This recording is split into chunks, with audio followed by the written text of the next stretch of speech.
नमस्कार दोस्तों, स्वागत है आपका हमारे YouTube channel tricky engineering academy. अगर आपने हमारे चैनल को सब्सक्राइब नहीं किया है तो सबसे पहले आप हमारे चैनल को सब्सक्राइब कीजिए और दोस्तों में शेयर कीजिए। हमारी जो सीरीज चल रही थी उसका टॉपिक था स्टोन। स्टोन में हमने स्टोन के प्रकार, उसके जो भी क्लासिफिकेशन है, सारे क्लासिफिकेशन देख लिए थे। स्टोन कहाँ से मिलता है, रॉक के सारे टाइप देख लिए थे।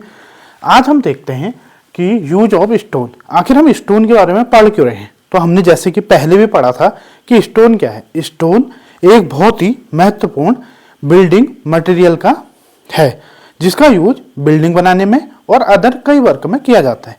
यहाँ हम कुछ स्टोन और उन स्टोन का क्या लाभ है, उन स्टोन का यूज क्या किया जाता है, ये पढ़ेंगे।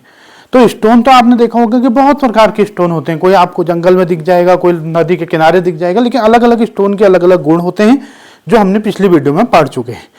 यहाँ हम आगे को देखेंगे कि विभिन्न प्रकार के स्टोन के क्या गुण होते हैं और क्या उनके यूज होते हैं। तो यूज ऑफ स्टोन का मतलब उसको कहाँ प्रयोग किया जाता है, कहाँ उपयोग किया जाता है। तो पहला होता है मार्बल। आपने कभी भी देखा होगा आगरा किसके लिए फेमस है, तो आगरा फेमस है ताजमहल के लिए।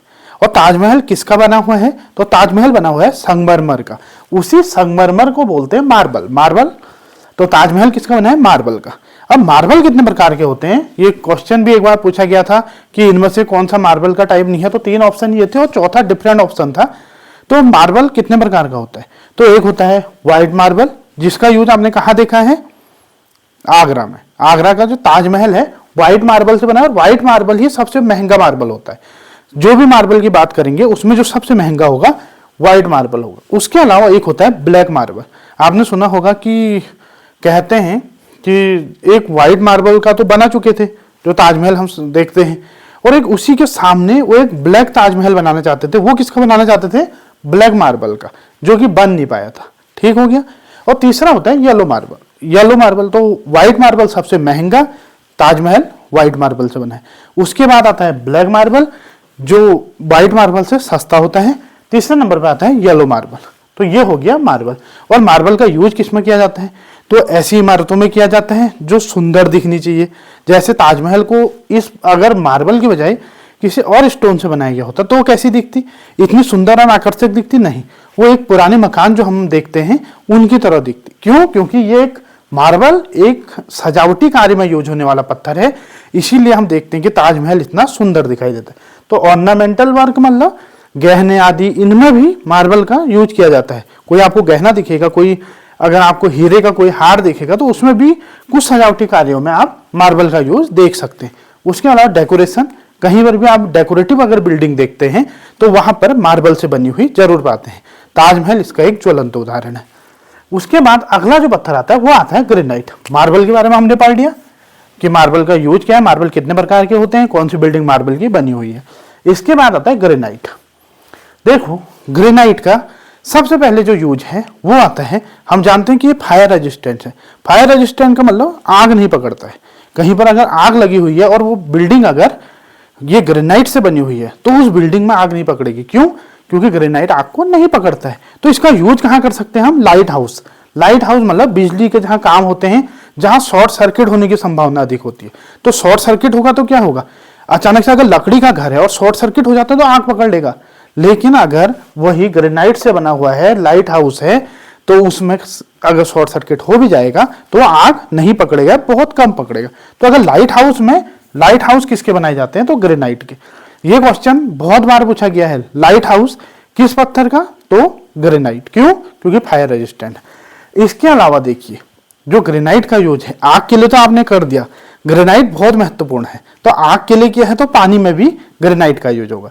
अब पानी का यूज हम कहाँ देखते हैं, आपको क्या सर पानी के अंदर कौन सी बिल्डिंग बनाई जाती है, तो बिल्डिंग नहीं भी तो कई स्ट्रक्चर पानी के अंदर बनाए जाते हैं। आप अगर कोई ब्रिज को देखते हैं तो ब्रिज के जो मेन पार्ट होते हैं, एबैटमेंट और पियर या पायर जिसे बोलते हैं, या पियर हम बोलते हैं इसको हिंदी में। तो जो पियर होते हैं वो भी पानी में होते हैं। और पानी में होने की वजह से क्या होता है, अगर हम किसी लकड़ी का यूज करेंगे या किसी कम एक ऐसे पत्थर का यूज करेंगे जो वाटर को एब्जॉर्ब कर देता है, तो क्या होगा, कुछ समय में वो खराब हो जाएंगे। लेकिन ग्रेनाइट एक ऐसा पत्थर है जो काफी ठोस होता है और जिसका यूज हम पानी से बने स्ट्रक्चर में करते हैं।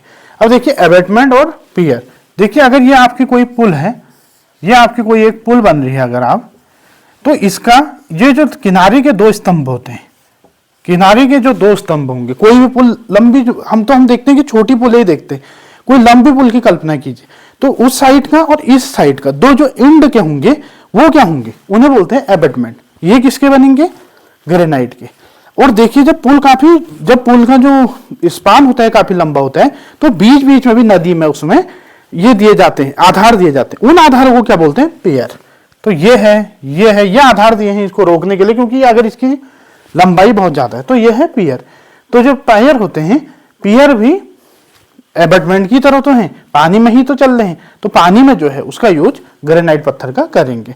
और सी वॉल क्या है, अगर समुद्र में कोई वॉल बन रही है, आप समझिए कि पानी में स्ट्रक्चर है, चाहे एबेटमेंट हो, चाहे वो पियर हो, चाहे वो कोई सी वॉल हो, चाहे नदी के किनारे जो शोल्डर बनते हैं वो हो, वहां आप ग्रेनाइट का यूज करेंगे। देखिए ग्रेनाइट हो गया क्योंकि ये मजबूत है। इसके अलावा जो तीसरा पत्थर आता है वो आता है स्लेट। अब स्लेट का यूज हमने पढ़ा था, पतला होता है, स्लेट का पत्थर क्या होता है लेकिन मजबूत नहीं होता है। तो पतला है, मजबूत नहीं है, तो कहाँ यूज कर सकते हैं, रूफिंग में यूज कर सकते हैं। जैसे आप देखते होंगे रूफ बने होते हैं, जो रूफ है वो जो होता है स्लेट का बना होता है, रूफिंग मटेरियल। रूफिंग का मतलब जिसकी छत बनाई जाती है, आपने पुराने घरों के देखे होंगे तो पतले पतले पत्थरों से जो छतों को बनाया जाता है, वो छत क्या है, वो स्लेट पत्थर का यूज किया जाता है। इसके अलावा फ्लोरिंग का मतलब क्या है, फर्श। आजकल तो हम देखते हैं कि हमारे फर्श किसके बने हुए हैं, टाइल के, लेकिन पहले से भी और कुछ जगह आज भी ट्रेडिशनल जो मकान बनते हैं उनमें पत्थरों के, टाइल की जगह पे पत्थर। और कौन सा पत्थर यूज करेंगे, बड़ा तो पत्थर करेंगे नहीं, पतला पत्थर, कौन सा, स्लेट। तो इसका यूज फ्लोरिंग में भी होता है।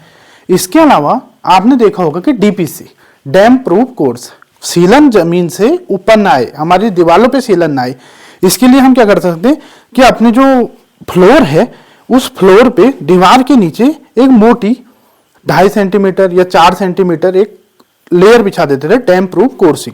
उसकी जगह पे हम क्या कर सकते हैं, ये जो स्लेट पत्थर है इसकी स्लेट पत्थर को बिछा सकते हैं। क्यों, क्योंकि जो ये पत्थर है ये वाटर को एब्जॉर्ब तो करेगा नहीं, तो आपकी जो दीवार है वो सीलन से बच जाएगी। तो डीपीसी में कौन सा पत्थर यूज होता है, वो होता है स्लेट।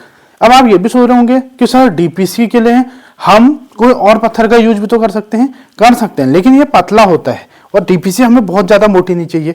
और क्योंकि अगर बहुत ज्यादा मोटी होगी तो एक तो वेस्टेज है और दूसरा उतनी अच्छी पकड़ नहीं बन पाएगी, तो इसके लिए भी हम स्लेट का यूज करते हैं। इसके अलावा पतला होने की वजह से पार्टीशन वॉल, जैसे आप एक बड़ा कमरा देख रहे हैं उसके बीच में आप एक दीवार देना चाहते हैं, वो 2 कमरों में विभाजित कर दें, तो हम चाहते हैं कि दीवार पतली से पतली हो ताकि हमारा ज्यादा स्पेस ना घेरे। अब पता चला कि एक 10 मीटर का एक हॉल था, आपने 5 मीटर की तो एक दीवार ही दे दी बीच में, तो फिर उन कमरों में बचा ही क्या, कुछ नहीं बचा। 2.5 मीटर की स्पेस बचे, 5 की दीवार।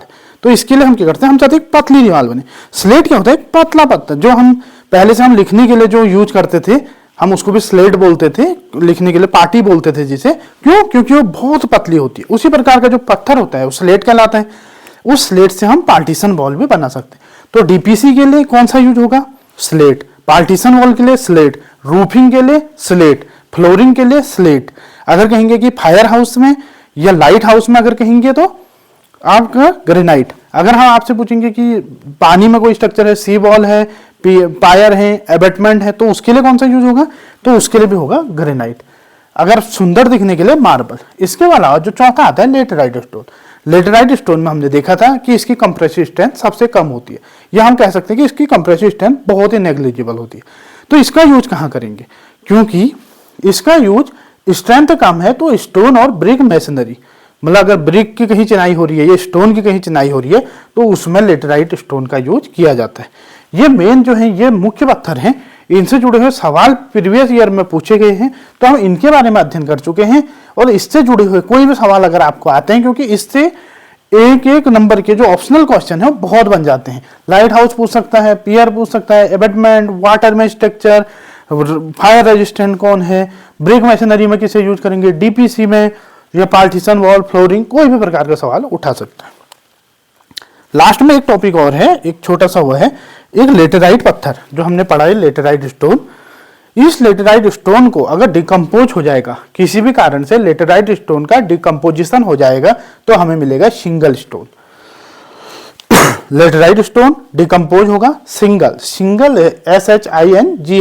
ये एक स्टोन है, ये भी एक स्टोन है जो इस स्टोन लेटेराइट स्टोन के डिकम्पोजिशन से सिंगल बन।